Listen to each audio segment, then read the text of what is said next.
Pensei em Caps Lock, o podcast da Publicis. Fala pessoal, está começando mais um Pensei em Caps Lock, podcast da Publicis em parceria com a produtora Lua Nova. Meu nome é Leonardo Araújo, eu sou diretor de comunicação corporativa aqui da Publicis e o nosso podcast ele dá ênfase, dá vazão aos pensamentos maiúsculos, aos pensamentos que empurram a gente para frente. E quem melhor do que os colaboradores da Publicis para representar esses pensamentos em maiúsculo. E hoje eu tenho a honra de trazer aqui o Patrício Júnior, nosso redator. E aí, Patrício, tudo bem? E aí, Leonardo, tudo bom, Lazinho? Tudo ótimo. Olá a todos os ouvintes, é um prazer estar aqui. Vamos ver se a gente pensa grande, né, junto. Cara, o prazer é meu, assim, Para quem não sabe, o Patrício, ele, além de ser redator, ele é escritor e documentarista. Mas eu quero começar primeiro falando com o que você faz na Publicis, né? Queria que você detalhasse aí um pouco do seu trabalho como redator. Como é que é isso? Olha, Léo, eu sou oficialmente redator, né? E comecei na Publicis durante a pandemia. Então, assim, eu já entrei na Publicis no trabalho remoto. Muitas das pessoas com as quais eu convivo diariamente eu não conheço pessoalmente ainda, mas está sendo um prazer estar aqui. Você nunca foi no escritório da Publicis, então? Não, todas as vezes que eu fui em São Paulo, depois que eu entrei na Publicis, o escritório ainda não tinha sido inaugurado, estava fechado para reforma ainda. Reforma, né? Isso. Você é de onde, Patrício? Eu sou de Natal, no Rio Grande do Norte, a capital brasileira com o ar mais puro das Américas, é o que a gente costuma dizer, mas atualmente eu moro em Recife, já moro em Recife há um tempinho já. Que legal. Você sempre quis fazer publicidade, cara? Como é que foi a sua trajetória? Não, eu sempre fui teletonto, eu era uma criança muito teletonta, assim, tipo, tudo que eu fazia era para televisão. E propaganda, para mim, era uma espécie de entretenimento. Eu gostava muito quando eu era criança, mas não pensava em ser publicitário. Na verdade, o que eu sempre quis ser foi escritor.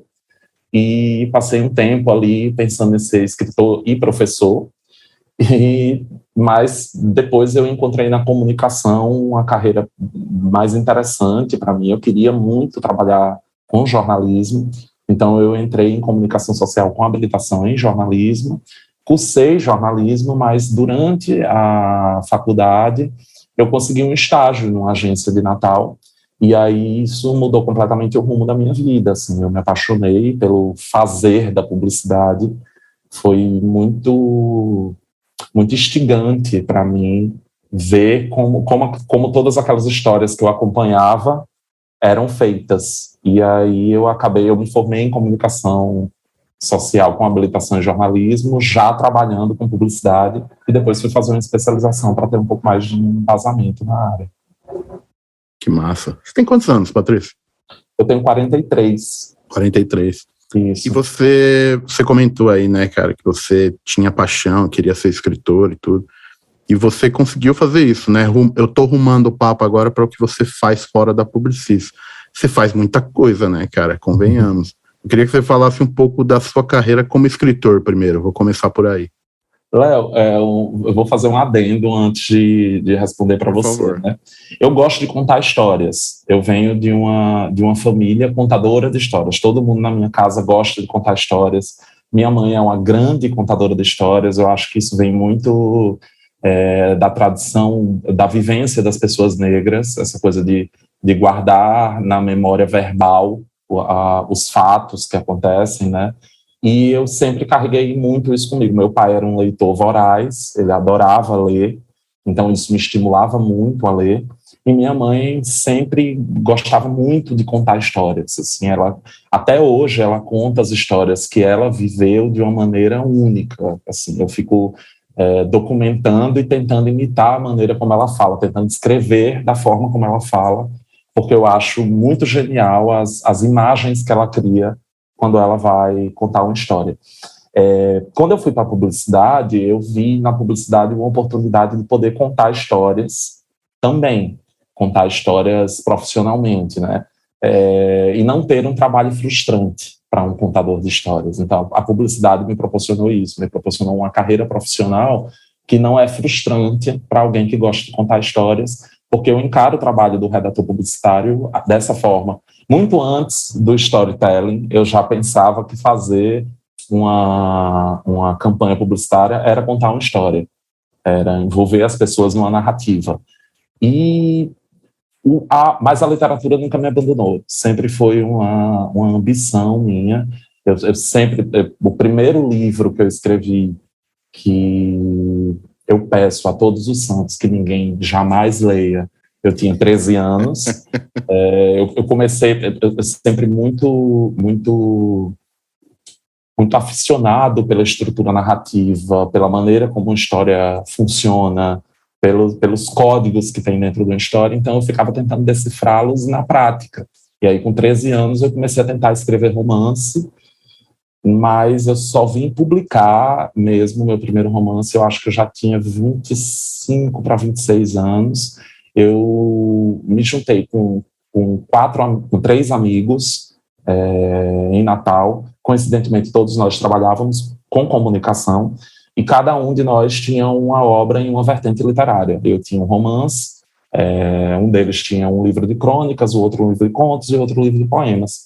E nós resolvemos nos juntar e criar um selo literário chamado Jovens Escribas, que, através dele, possibilitou a publicação dos nossos livros e dos livros de diversos outros jovens escritores de Natal. Foi uma iniciativa cultural, eu costumo dizer assim, foi a maior coisa que eu já fiz na minha vida, foi ter participado desse projeto. Jovens Escribas, de selo, se transformou numa editora, e eu não faço mais parte do grupo, mas até hoje ele existe, ele continua revelando autores em Natal e continua fazendo uma ponte muito interessante com autores de todo o Brasil. E foi através dos Jovens Escribas que eu conheci muitos dos autores que eu lia, e nunca pensei que eu ia ter a oportunidade de, sei lá, sentar numa mesa de bar e poder trocar uma ideia com Marcelino Freire ou com Daniel Galera. E isso aconteceu por causa dos Jovens Escribas. E foi assim que eu comecei minha carreira de escritor. Eu publiquei meu primeiro romance, chamado Lítio. É um romance sobre um publicitário que tem transtorno bipolar. E ele está, na verdade, o livro se passa todo durante uma ligação para uma espécie de CVV, para um centro de apoio à vida.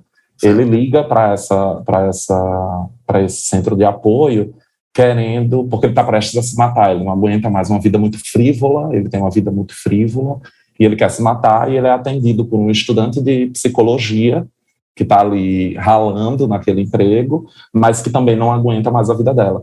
E aí o livro se desenrola com ele jogando as verdades dele e ela tentando segurar a onda dela e segurar a onda dele também, né? Eu acho que o livro ele acaba sendo esse meu romance de estreia, uma tentativa de ser disruptivo. Eu acho que tinha um pouco de ingenuidade também, mas é uma história importante para mim porque ela acaba sendo uma espécie de fábula, porque eu falo de um publicitário muito bem sucedido, um homem branco que tem, digamos assim, tudo de material, e o ponto de vista dele acaba sendo confrontado com o ponto de vista de um estudante de psicologia, que é uma mulher negra e que não tem acesso às coisas que ele tem. E aí acaba sendo uma fábula interessante de como cada arquétipo da sociedade lida com suas problemáticas, né? Total. Pô, que foda, eu queria aprofundar. Acho que eu vou gravar um outro Pensei em Caps Lock só pra gente falar do livro. Porque eu vou comprar, eu vou ler e a gente grava outro. Mas não é seu único livro, né, Patrícia? Você tem outro? Não, esse foi meu primeiro livro, foi minha estreia. Depois eu publiquei uma compilação de contos chamada A Cega Natureza do Amor. É uma compilação de contos que não são contos românticos, mas são contos que falam de amor.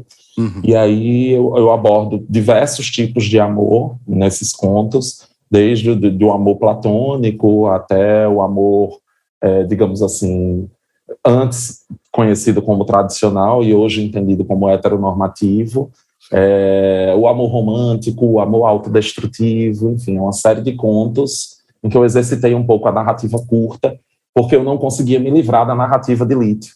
Eu era muito jovem, não tinha, digamos assim, nem experiência, nem vivência, nem conhecimento técnico suficiente para poder passar de um projeto para outro. Então, tudo que eu tentava escrever após Lítio soava muito parecido com Lítio. E aí eu decidi me dedicar a uma coisa assim, diametralmente oposta a Lítio, né? Já que eu estava falando ali de uma pessoa no limiar da vida dela, no limiar da existência dela, eu decidi falar de amor, que é uma coisa que geralmente traz esperança. Não são contos românticos, mas são contos, um overview, assim, nas diversas formas de amor da nossa sociedade. Tem uma máxima que eu já ouvi de alguns nomes, acho que o último cara que eu ouvi falando isso foi o Emicida, que ele diz que criatividade é um músculo, né, cara, e você tem que exercitar ele de várias maneiras, assim. E aí eu queria perguntar para você do seu braço aí do audiovisual, né, que você é roteirista e realizador audiovisual, diretor. Queria que você falasse um pouco dos documentários que você se envolveu e do que eles tratam. Foi bem interessante você iniciar essa pergunta com essa citação, né? O que acaba acontecendo é assim, a gente tem que ser muito responsável no fazer da publicidade. Apesar de eu entendo a criação publicitária como uma tentativa de organizar o caos. O caos é a quantidade de informação que a gente tem para poder formular conceitos, formular estratégias. E isso, sem dúvida alguma, é uma espécie de, eu não diria limitador, mas é um balizador da sua criatividade. É a criatividade posta a favor de um intuito. Para evitar que isso se tornasse um estorvo para mim, ou seja, para evitar que o dia a dia do fazer publicitário acabasse me tornando um criativo frustrado, eu decidi que eu teria que ter projetos que não tivessem a ver com publicidade, em que o balizador da minha criatividade fosse apenas até onde eu consigo ir. Então, foi assim que os livros acabaram funcionando para mim como uma espécie de terapia e um complemento também para o meu trabalho como redator. E foi assim que eu acabei expandindo esse entendimento de como contar uma história para o audiovisual. Eu me mudei para Recife. Em Recife, a cena audiovisual é muito forte. A gente tem aqui diversos grandes diretores, né? Preciso nem citar o nome, todo mundo está vendo o que está acontecendo no cinema nacional, né? Pernambuco é um nome muito forte no cinema brasileiro. E a convivência com essas pessoas, que são as pessoas que transitam também dentro do meio publicitário, você acaba conhecendo as produtoras, os diretores, isso acabou me instigando a entender como essa estrutura narrativa que eu já vinha trabalhando nos romances, como ela poderia funcionar no roteiro. Aqui em Pernambuco tem um edital de cultura muito forte, chamado Fulcultura. É um edital que ele contempla todas as áreas de artes visuais, danças, mas tem uma parte específica do edital para audiovisual que é muito forte, que já fomentou grandes projetos, incluindo aí, por exemplo, Bacurau, que foi um grande filme dos últimos anos de cinema nacional. Jovem clássico aí, né? Isso. E isso acabou, conviver com isso acabou sendo muito inspirador para mim. E foi aí que, junto com alguns amigos meus, a gente se juntou em um coletivo chamado Mangaba Coletiva. São 4 pessoas, sou eu, meu marido, que se chama Rafael Maia, e 2 amigos nossos, Leonardo Soares e Raquel Medeiros. E aí, na Mangaba Coletiva, nós 4 passamos a exercitar esse fazer audiovisual. Eu acho muito interessante quando você diz, você é realizador de audiovisual, você é diretor, você é roteirista. Na minha cabeça, eu ainda não existo sozinho nesse lugar. Eu existo coletivamente nesse lugar com a Mangaba Coletiva. Para mim, ainda não é um tipo de criatividade que eu exerço sozinho, e é muito interessante, porque aí eu acabo experimentando o fazer criativo em dupla na agência, o fazer criativo sozinho, quando eu escrevo meus livros, e um fazer criativo absolutamente coletivo na Mangaba. A gente divide as principais funções técnicas, então a direção, a produção, roteiro, montagem, todas as principais funções, digamos assim, nevrálgicas de um projeto. Nós dividimos, nós fazemos os 4 juntos. É um aprendizado incrível, porque cada um chega com sua referência, com sua vivência para contribuir para esse projeto, e algumas funções muito específicas a gente acaba dividindo para cada um fazer sozinho, mas por uma questão mesmo de organização. O produto final, eu sempre vejo ele como algo coletivo, e é muito interessante. Assim, né? Falando em produto final, eu assisti o Mais Voo que Pássaro. Na verdade, eu assisti o Minha Nação também, mas o Mais Voo que Pássaro, e aí a galera que quiser assistir pode dar um Google aí, ver no YouTube. Eu achei muito bonito. Eu queria que você falasse especificamente desse filme um pouquinho, que eu achei muito lindo aquilo. Obrigado, Léo. Obrigado em nome de todos da Mangaba. O Mais Voo que Pássaro, ele foi um projeto super desafiador para a gente, né? A gente colocou uma proposta no edital da Lei Aldir Blanc, e pelas regras do edital, você se predispunha a documentar um mestre de cultura popular, sem saber qual era esse mestre. Você fazia uma proposta técnica, mas você não sabia qual era o mestre. E os contemplados, eles acabavam girando ali em torno de alguns nomes, alguns mestres de cultura, que a própria Secretaria de Cultura escolhia quem ia ser documentado por quem. Obviamente, nós torcíamos para ser alguém que, digamos assim, que transitasse ali numa área com a qual nós já tivéssemos alguma intimidade, talvez música, talvez teatro, mas aí caiu para a gente um nome de uma pessoa que foi muito desafiador, porque ele é um bacamarteiro. Para quem está nos ouvindo e não sabe o que é um bacamarteiro, o bacamarteiro, ele é uma pessoa, os bacamarteiros é um grupo de pessoas que eles mantêm viva uma tradição que é muito difícil de ser compreendida num primeiro olhar, porque eles atiram com bacamartes, que são armas artesanais praticamente, né? São armas antigas, e eles fazem apresentações atirando. E nós sabíamos muito pouco sobre essa manifestação popular, nós sabíamos pouquíssimo de onde ela vinha, como o bacamarte surgiu, por que essa arte é importante para o Nordeste.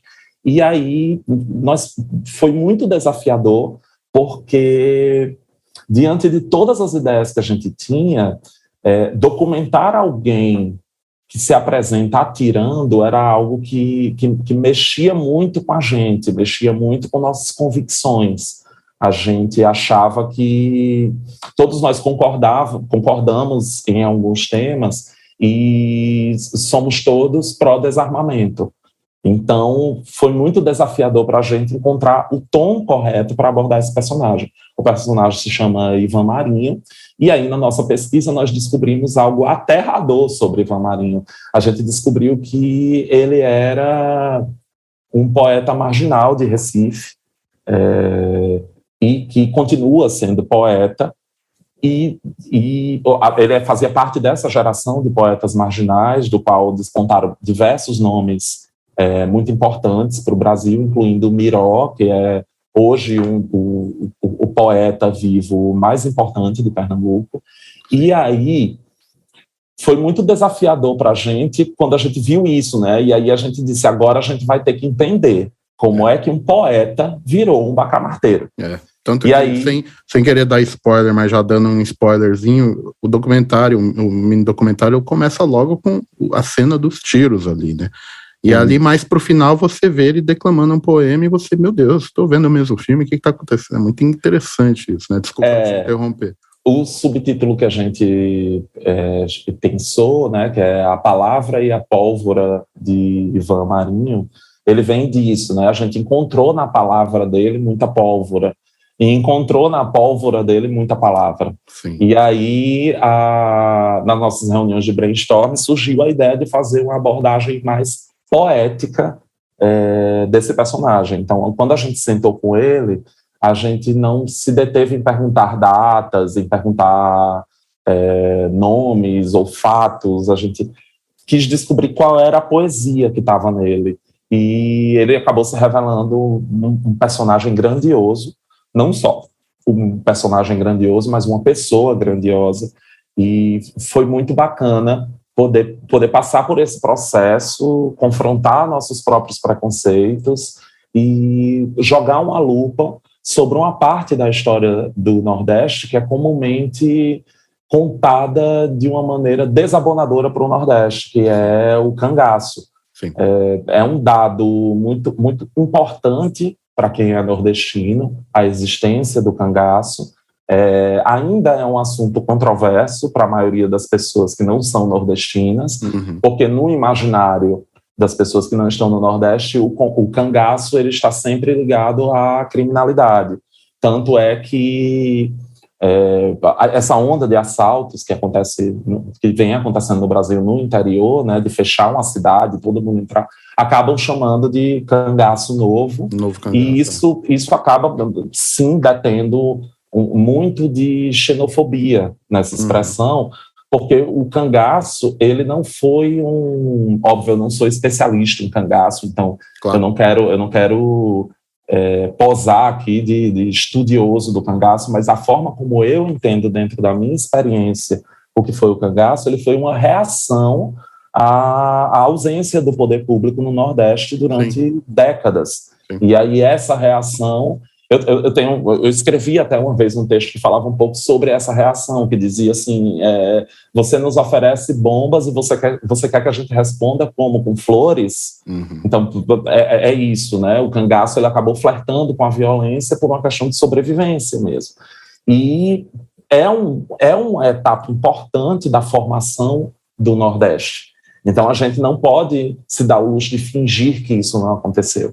E o que os bacamarteiros fazem hoje, eu quero que todo mundo veja o filme para compreender a extensão poética do que há em torno dessa manifestação popular, mas o que os bacamarteiros fazem hoje é manter viva na memória das pessoas a existência de nordestinos que tiveram coragem, e lutaram com amor. Total. Cara, e você vindo de Natal e agora morando em Recife e trabalhando com publicidade, né? E a publicidade a gente sabe que é um meio muito elitista e muito Rio-São Paulo, né? Sempre tem as famosas agências da Faria Lima e por aí vai. Como que é para você encarar esse mundo? Quais os principais desafios para você? Porque eu sinto que tudo que você bota a mão com um olhar de transformação, assim, né? Você faz isso com a publicidade também, ou é a função de cidadão capitalista do Patrício ali? É o jeito que ele tem para pagar os boletos, ou você vai além? Como que fica isso na sua mente, cara? Léo, obrigado pela pergunta. Não é todo dia que a gente tem a oportunidade de confrontar esses dois mundos, né? Eu não faço nada só para pagar boleto. Eu amo muito o que eu faço, muito. A possibilidade de se comunicar com o público é uma coisa mágica, e a gente não deve encarar a nossa profissão com cinismo, sabe? Ao longo do tempo, a publicidade acabou sendo muito associada ao capitalismo, obviamente, porque ela é um produto do capitalismo, mas também a uma imagem que se desgastou com o tempo, uma imagem de uma pessoa com sapatênis falando palavras que ninguém sabe o que significa, né? Trocando verba por budget. Por quê? Né? Por nada, só porque parece ser mais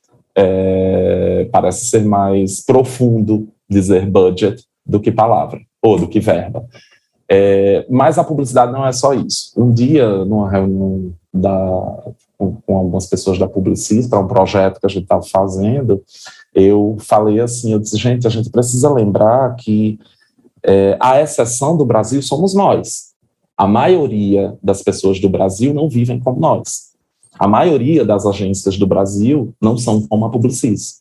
A maioria do mercado de trabalho não é como o mercado de trabalho que a gente participa. Então, a exceção do Brasil somos nós. Tendo isso em mente, fica muito fácil você equalizar suas responsabilidades, tanto contratuais quanto sociais. Hoje eu brinco dizendo assim, hoje eu assinei 2 contratos, hoje eu tenho 2 contratos vigentes. Eu tenho um contrato de trabalho com a Publicis e eu tenho um contrato social com o meu país. Ambos os contratos, em letra, dizem que eles não podem se contradizer. Nenhum contrato de trabalho pode contradizer o que está na Constituição. Então, não é função minha equalizar esses dois mundos, né? É uma função da sociedade. A sociedade tem que regular o que a gente faz e nós, humildemente, temos que entender que trabalhamos em favor da sociedade. É óbvio que, em teoria, tudo parece muito simples. Óbvio. Na prática, tudo é muito mais complicado. Mas esse é o cerne do que é teoria e prática. Teoria é algo que é documentado de forma simples para ser executado de maneira complicada. Teoria e prática é isso. Você documenta uma teoria justamente porque ela é difícil de ser posta em prática. Porque se fosse fácil de colocar em prática, não precisava ser documentado, não. Né? O que entra em prática naturalmente, você não documenta. Como é que eu equalizo esses dois mundos? Né? Primeiro, eu tenho que ter muita responsabilidade com o meu posto, com o meu cargo de redator. Então, assim, as minhas convicções pessoais, elas podem ajudar meu trabalho, elas não podem prejudicar meu trabalho. E aí entra muito esse inner work, esse trabalho interno da gente ir até onde não dói na gente. É óbvio que, sendo um homem negro, sendo um homem LGBT, sendo um homem nordestino, eu encaro diversos desafios nesse fazer da publicidade, e não só numa agência de São Paulo. Esse desafio ele existe no mercado publicitário de todas as cidades do país. É bom que a gente tenha isso em mente. O momento que a gente está passando é um momento de transformação da humanidade, não é da sociedade brasileira, é a humanidade que está se transformando. E isso está afetando todo mundo. Então, assim, as agências de Natal, as agências aqui de Recife, as agências do Rio, de Curitiba, de Porto Alegre, todas elas estão passando pelo mesmo desafio das agências de São Paulo, que é equalizar a presença da diversidade com o status quo já vigente. E isso é muito difícil, né? É muito difícil. Eu vislumbro um futuro promissor, porque eu acredito que... Você é da turma da Angela Davis. A Angela Davis tem uma frase, um dizer, que eu não vou conseguir lembrar agora, ipsis literis, assim, mas é mais ou menos isso, assim, de acordar e ter uma obrigação de ser otimista, né? Porque é o otimismo que vai ajudar a mudar o futuro. Você vislumbra algo melhor, então você acha que o futuro da publicidade, da comunicação, ele vai ser melhor? Você tem isso na cabeça, assim? Vou dizer uma coisa para você, vou contar uma história. Em 1979, um garotinho negro nasceu num bairro chamado Bairro Nordeste, na periferia de Natal, Rio Grande do Norte. 43 anos depois, esse mesmo garotinho, com as mesmas convicções que ele tinha quando ele era criança, está dando entrevista para o podcast da agência vencedora do Prêmio Caboré. Ninguém vai me convencer que o futuro não é promissor. Ninguém vai me convencer. Eu não quero ser o único. Eu quero abrir portas para outras pessoas, para que outras pessoas como eu, que tiveram oportunidades negadas ao longo da carreira delas, ao longo da vida delas, encontrem hoje portas abertas. E eu acredito que é possível equalizar. Eu acredito que é possível que todos nós tenhamos o nosso lugar dentro dessa sociedade. Um bom lugar dentro dessa sociedade. No dia que eu acordar sem acreditar nisso, uma boa parte de mim vai ruir. E não é um esforço, não. Eu não estou falando para você que eu faço um esforço para ser otimista. Eu nem me considero otimista, para falar a verdade. Eu acho que se eu fosse otimista, eu não me movimentaria tanto. Eu acho que eu sou bastante pessimista, e é por isso que eu me movimento tanto. Porque eu não quero que as coisas regridam, eu não quero que a sociedade ande para trás. Eu aprendi muito com muitas pessoas de todas as etnias, de todos os gêneros, de todas as regionalidades ao longo da minha vida, mas me doeu muito perceber ao longo da minha trajetória que as pessoas pretas eram apagadas, que também tinham muito a contribuir para a sociedade, eram apagadas. E me custa entender que uma sociedade possa ir para frente, possa se tornar promissora de verdade, entrar num voo de cruzeiro do desenvolvimento, sem que ela agregue todo mundo, porque todo mundo tem algo para contribuir. Hoje, a gente encontra desafios, por exemplo, na nossa profissão, que são desafios em que, quando você olha, por exemplo, para como as mulheres negras se organizam, e eu não estou falando nem de luta política, eu estou falando como se organizam em comunidades, como se organizam em escolas, como se organizam na vida real, e resolvem problemas. Às vezes eu paro para pensar assim, por que eu estou aqui aprendendo como fazer, sei lá, como fazer um sprint criativo, se eu vi minha mãe fazendo isso a vida inteira? Né? Tipo, será que a gente não podia olhar, né? Será que essa pessoa não tem algo a contribuir para que a sociedade seja melhor, mas não melhor utopicamente, não. Eu não estou falando de uma utopia, eu estou falando de algo que está na beirinha, que está prestes a acontecer, sabe? Assim, a sociedade, ela pode ser melhor assim. A gente não vai resolver todos os nossos problemas de uma hora para outra, não. Mas se todo mundo quiser resolver os problemas, já é um passo enorme. Concordo contigo. Patrícia, tem uma coisa que eu sinto, eu sou jornalista também, né, por formação, e também estou trabalhando com publicidade agora. E eu sinto a galera meio desanimada para vir para cá, vir pro lado das agências, vir trabalhar com marcas e tal. Eu queria que você, vindo de onde você veio, tendo o perfil que você tem, qual conselho, cara, que você daria para algum jovem que esteja escutando a gente, seja em São Paulo, seja aqui no Sudeste, no Nordeste, no Norte, e tenha esse desejo de entrar na publicidade, assim, o que você falaria para ele? Você falaria para ele, corre daqui que aqui não dá? O que você falaria, cara?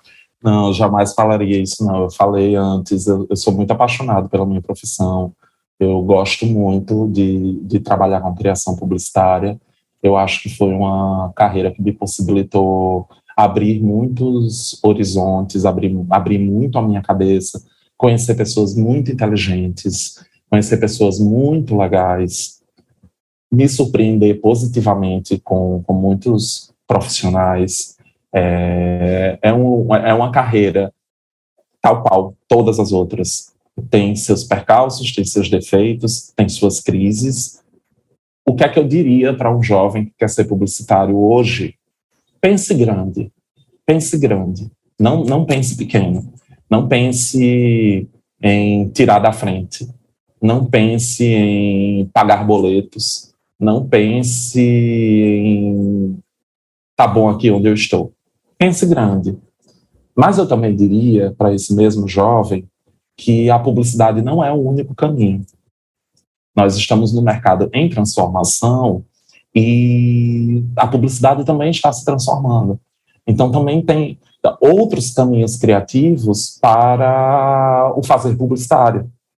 Você não precisa estar necessariamente em uma agência. Foi legal a tua pergunta, porque eu pensei que ela ia terminar de outra forma. Eu pensei que ela ia terminar assim, o que é que você diria para as agências? Eu acho que quem está precisando de um conselho são as agências. É interessante esse momento. Eu acho que esse complemento é genial. Eu acho interessante. Eu, inclusive, quero que, por favor, faça para a gente. Eu acho interessante esse momento que a gente está vivendo, em que jovens têm tanta coisa a ensinar aos mais velhos. Eu acho muito interessante. Um dia, antes de eu entrar para a Publicis, um diretor de criação chegou para mim e disse assim, eu preciso que você ensine a estagiária a fazer uma legenda para o Instagram. Aí eu ri e disse, mas como eu vou ensinar para ela uma coisa que ela que inventou? Porque foi a geração dela que inventou a legenda. É verdade. Então, como é que eu vou ensinar? Tipo, é ela que vai me dizer como é que se faz uma legenda para Instagram. Esse momento, ele é precioso.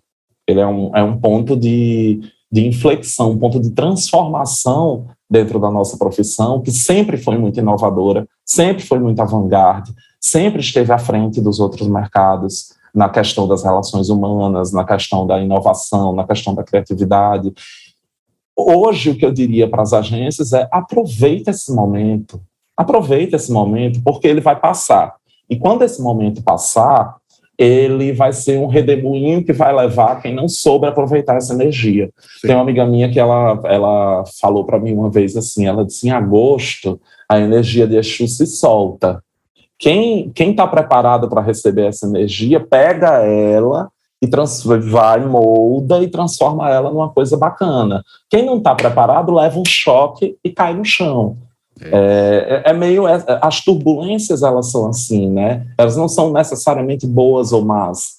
A forma como você reage a essa força motriz que faz ela ser boa ou má para você. Eu vejo algumas agências insistindo no modelo defasado, no modelo que já não traz as soluções criativas de outrora, mas, ao mesmo tempo, vejo diversas agências se movimentando e se transformando, aproveitando essa força motriz para se transformar, para abalar suas estruturas e se transformar em algo melhor. Eu não acredito que o mercado publicitário não tenha capacidade de se transformar mais uma vez. Eu acredito que desse choque de forças vai sair uma força criativa muito mais legal do que a gente vinha tendo nos últimos anos. E, mais uma vez, eu digo, isso não é otimismo, isso está acontecendo comigo, né? Assim, tá acontecendo comigo nesse exato momento. Eu estou vendo essa força motriz trabalhando em prol de um trabalho melhor e não trabalhando em prol de destruir o mercado. Total. Pô, Patrícia, muito bom. Eu queria caminhar aqui para o final, porque senão a gente vai falar aqui 2, 3 horas tranquilamente. Está sendo um prazer, Leonardo. Assunto tem, né? Assunto tem. Eu queria fazer uma pergunta que eu faço para todo mundo, né? O que te faz pensar em Caps Lock, que afinal é o nome do nosso programa? E aí você pode citar uma coisa que faz você pensar em Caps Lock na vida, ou que fez você pensar em Caps Lock no último fim de semana, um filme, um livro. Não sei, deixa o seu cargo aí decidir. Mas o que te faz pensar em Caps Lock? Vou te dizer. Está errado me faz pensar em Caps Lock.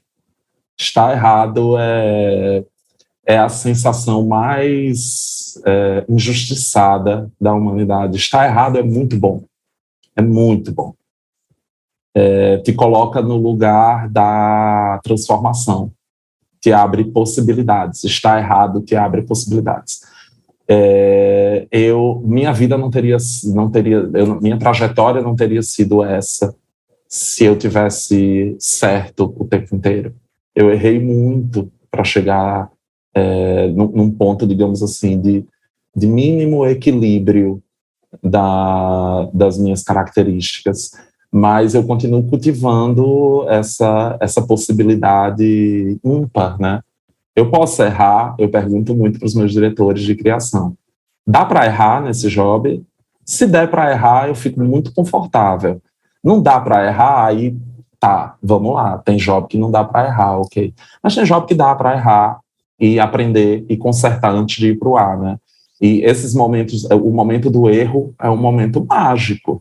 É um momento mágico que talvez o mundo corporativo esteja descobrindo agora como é importante errar.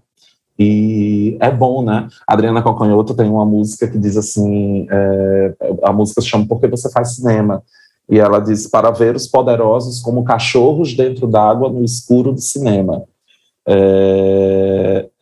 É bom, né, ver tantas certezas como cachorros dentro d'água no escuro do cinema, né? É bom, porque é através do erro que a gente acerta. Não tem outra forma de acertar. Não tem outra forma de acertar. É só através do erro.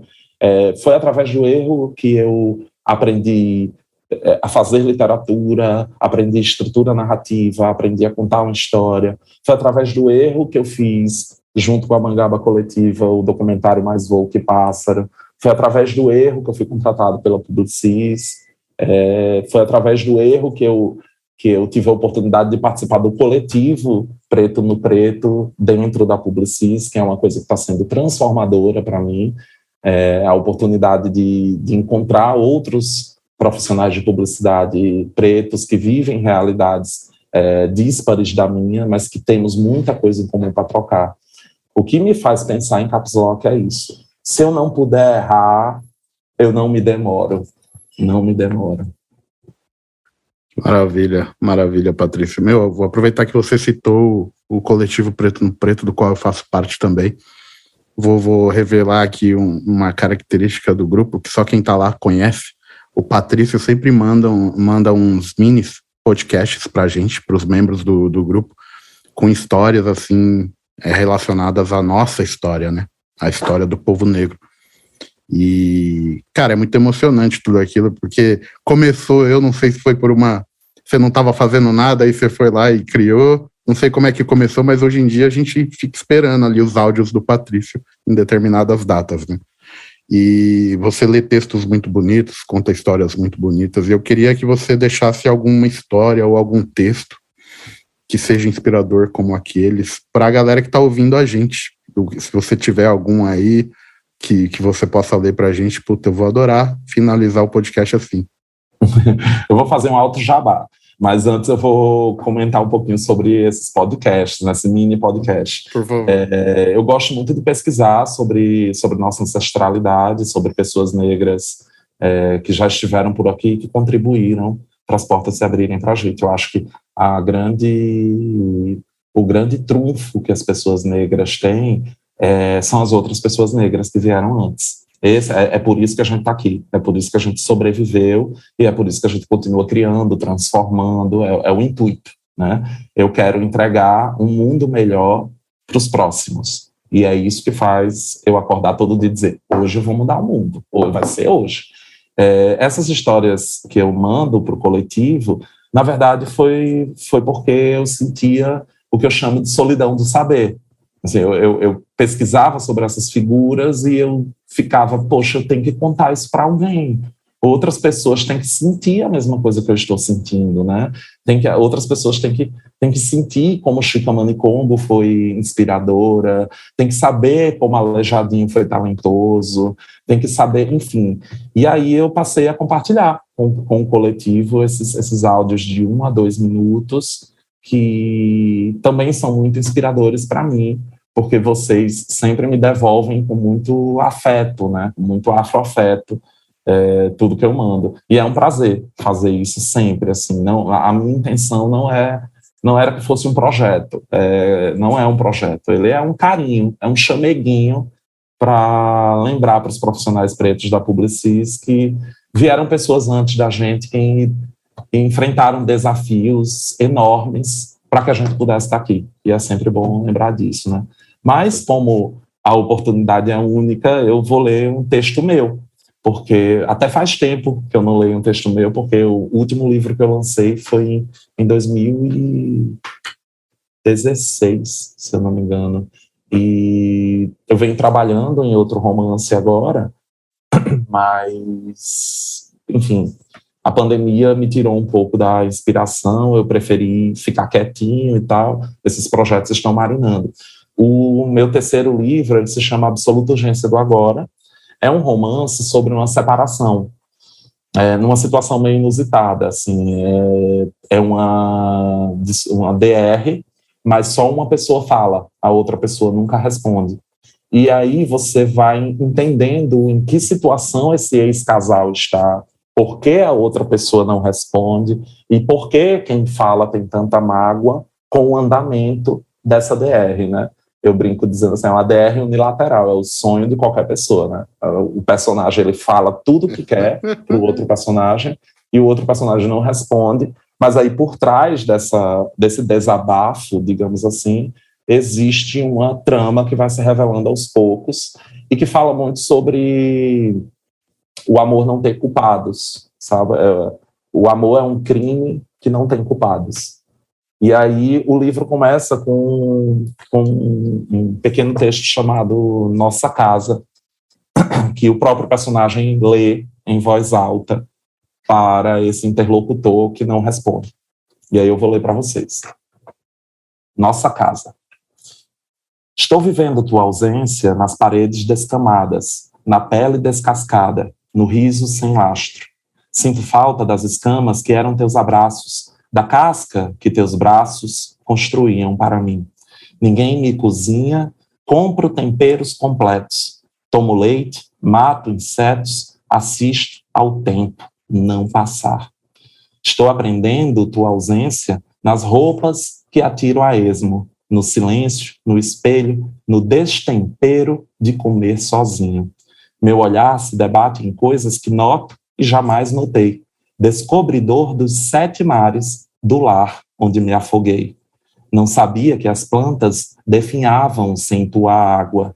Não sabia que era magra a ceia sem você. Ouço o eco de perguntas que você sempre me fazia.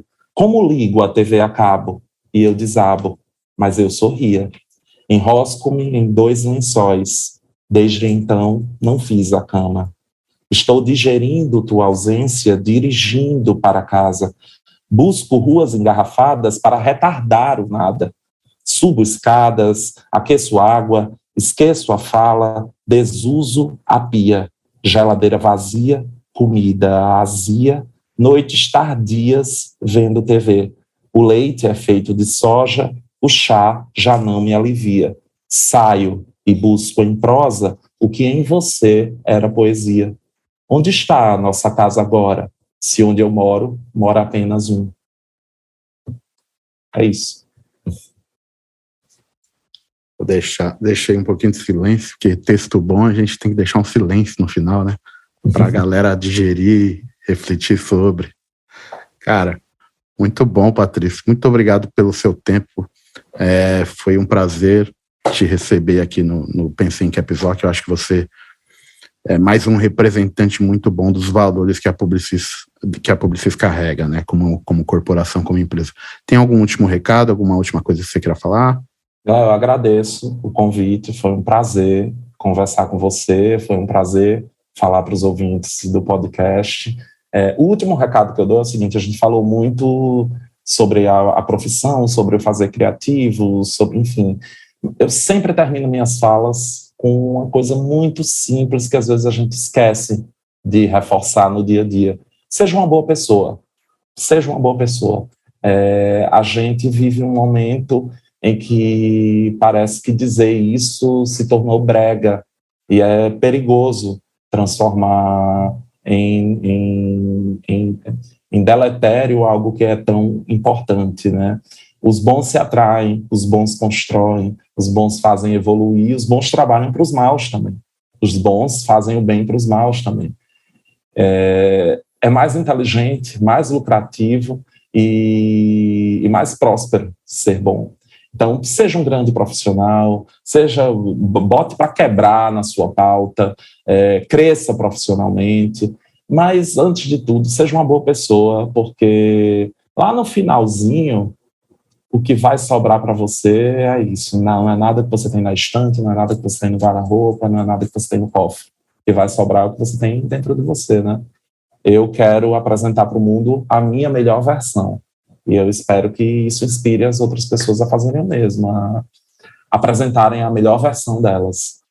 É isso. Foi um prazer, querido. Muito obrigado pelo convite. Viu? Obrigado, Patrício. Muito obrigado mesmo. Estou de coração quentinho aqui.